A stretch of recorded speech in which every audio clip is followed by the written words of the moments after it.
again. I'm Matthew Gore from thewetpen.com, and welcome back to my search for rare and exclusive inks in Japan.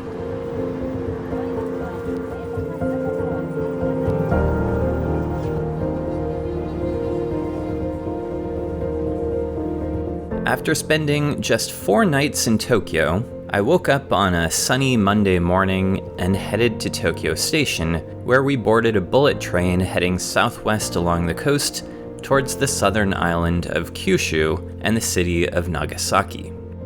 The train slipped past Yokohama and then Mount Fuji, then hours of tea fields and hills and coastal cities.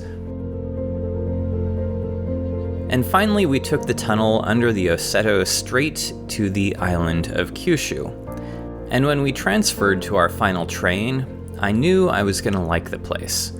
Right inside the doors of the train, I was greeted by this little display behind glass, with a Tono & Limbs ink that was exclusive to a local shop. And I was right. Nagasaki quickly became one of my favorite cities in Japan. It was getting dark when we got there, so we only took a quick look around, but the city was decorated along the Central River for the Lantern Festival, and it was really beautiful, even in the fading light. With my jet lag, I was up before sunrise, so I went out with my camera to watch the city wake up and to scope out the location of a pen shop that I wanted to visit. Nagasaki has a wonderful mixture of colonial architecture with Chinese and traditional Japanese, and it's a large enough city to have just about anything that you might want, but it's still small enough to feel personal. When the sun was all the way up, I went back and met up with Chris, and we decided that before going to the first pen shop, we'd visit the atomic bomb detonation site. It's hard to describe that experience, and I guess I won't try, except to say that it was much more moving than I expected.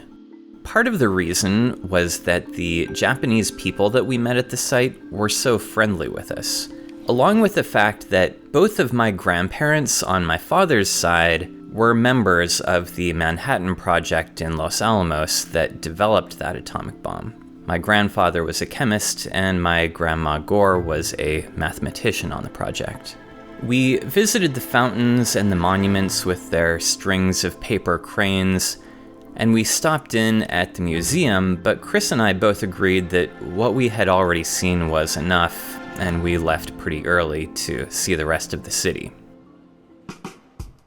Like a lot of cities in Japan, Nagasaki has a large covered shopping arcade that sprawls around several city blocks, and this one was home to the 4-story Ishimaru Stationery Flagship store.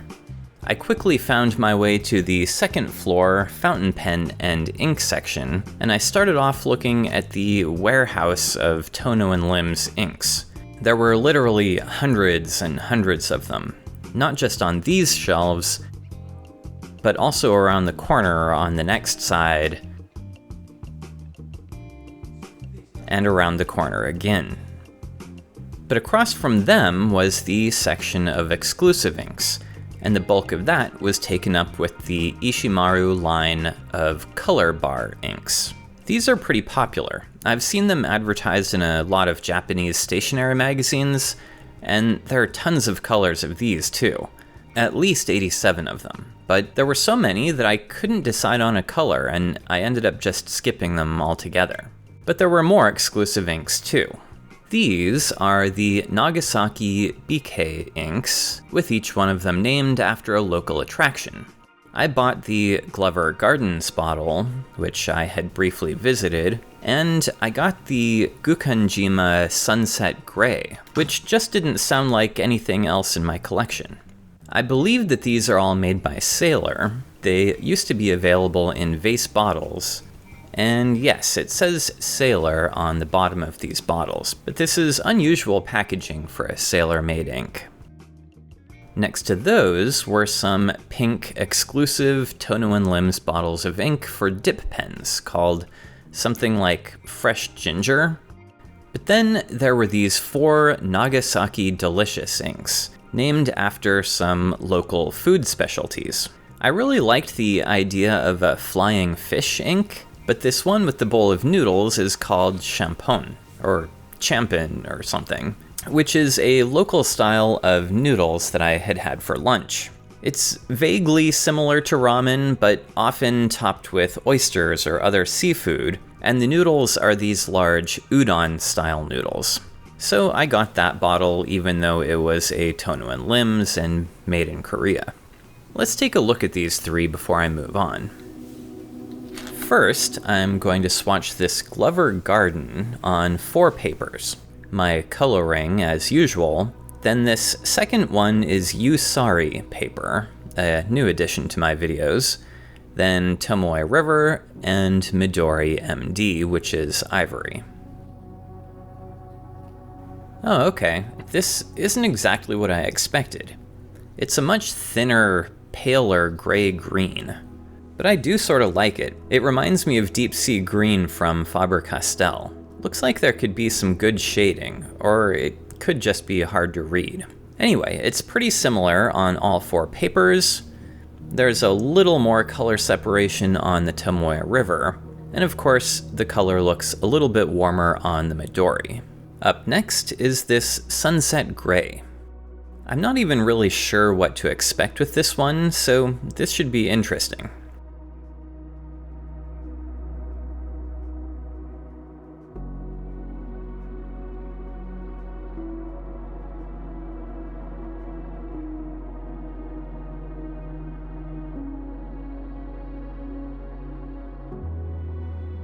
This is also a little bit on the thin side, and it's more orange or brown than pink so far, but we'll see how it dries. And when it's dry, it's mostly a dull brown color, but we do get a blush of pink in the shading, except for on the Tomoe River paper, where it's a completely different color that's much more pink with a purple-blue shading. That's pretty cool, and I bet we'd get this same color from Aerofol and Cosmo papers too. Now, this little bottle of Nagasaki Delicious ink.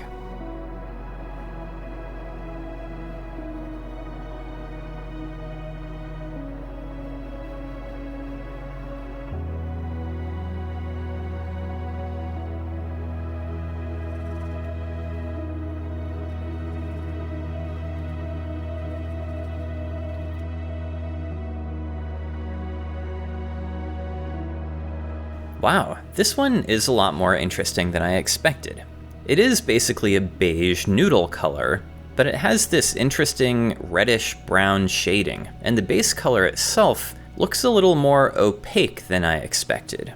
There is some feathering on the coloring and the Yusari. The ink looks quite a bit more pale on the Tomoe River, and it looks very nice and smooth with beautiful shading on the Midori. And I probably would have gone back and looked at the color bar inks a bit more if I hadn't been distracted by the glass pen selection. They had these pens with either a cat's head or a cat's foot on the end, and I thought these ones were actually really beautiful. But what had grabbed my attention were the pens made by the AUN Studio. The grips on these looked like a good size for my hand, and look at this beautiful glass. But if you look at the back of this row of pens, you can almost see that the nibs on some of them are a special glass, and that's what I decided to get. This is the pen box. AUN is a glass studio near Okayama, and they're among the most prominent in Japan. In fact, I have this Japanese book of glass pens, and AUN pens are featured here starting on page 36.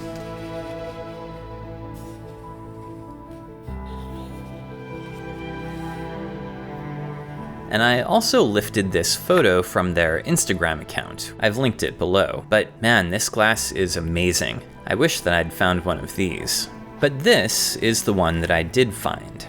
The first of 3 glass pens that I got on the trip.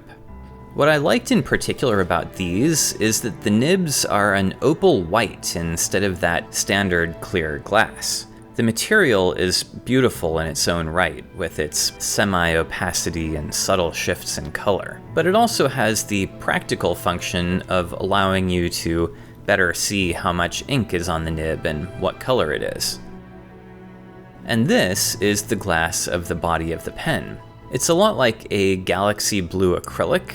It's a deep blue with a nebula of lighter blue, and it's all infused with glittery stars.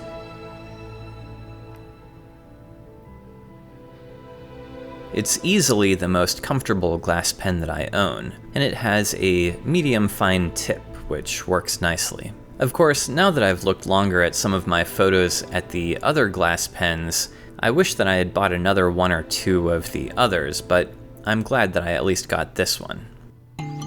There was another branch of this Ishimaru Stationery down at the waterfront, but I didn't make it there, and instead we spent the rest of the afternoon looking around the city, and the next morning we took the short train ride back up to Fukuoka. Fukuoka is pretty great because it's the birthplace of tonkotsu ramen, and I'm a big fan. But also, just outside my hotel, there seemed to be an endless string of temples and shrines and parks, and they were all beautiful, with the pink cherry blossoms starting to appear. There weren't any convenient pen shops, so we just wandered around and saw the sights.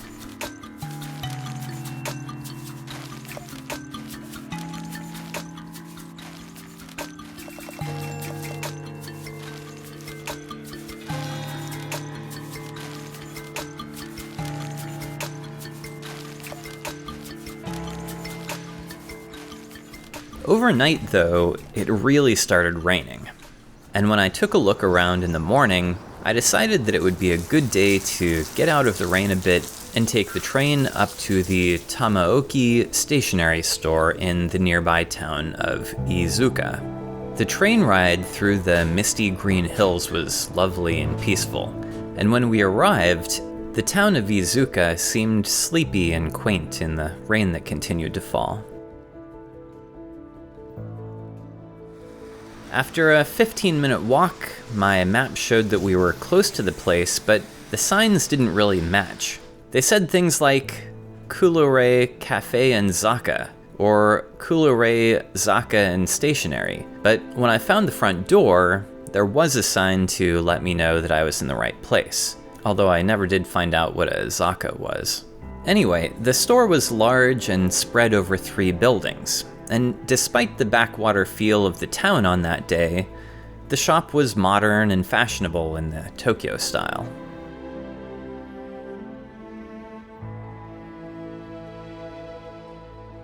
They had all sorts of home and office goods, plenty of general school and office supplies, and of course, a fountain pen section.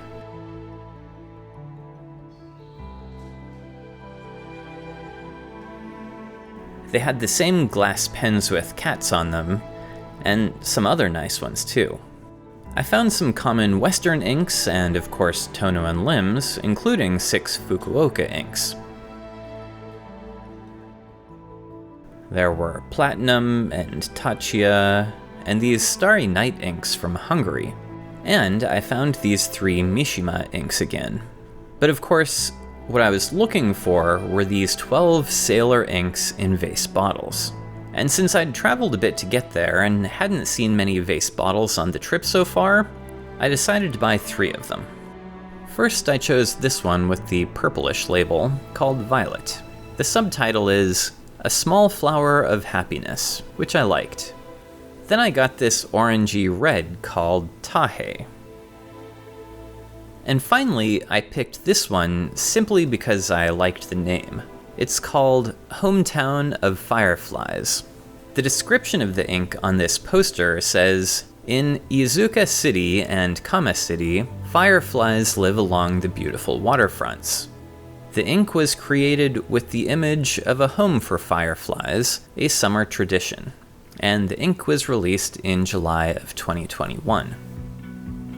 So let's take a look at what these 3 look like. I'm going to swatch these on the same 4 papers, starting with the Violet.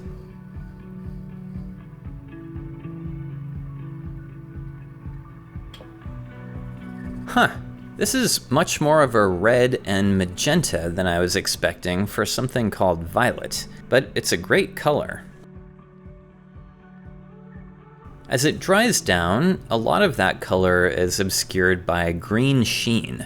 The coloring and the Usari are both very similar, but on the Midori, the ink is almost entirely green, while the swatch on the Tomoe River didn't end up with much sheen at all and is mostly this dark magenta. Now let's take a look at this reddish Tahe.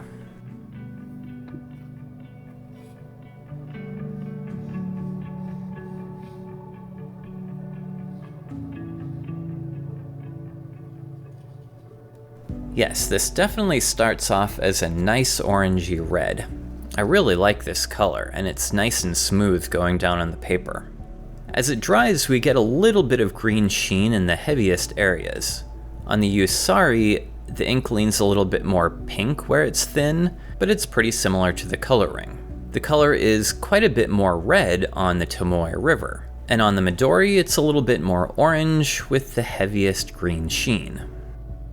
And finally, that brings us to the hometown of fireflies.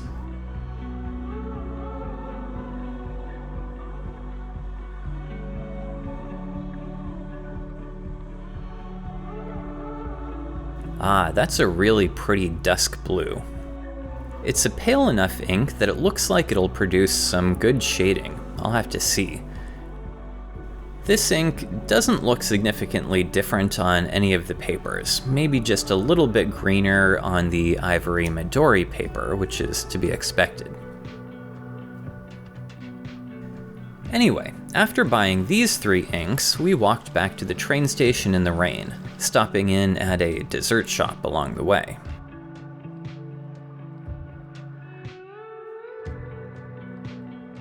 And then we took the train back to Fukuoka, where it continued to rain for the rest of the day.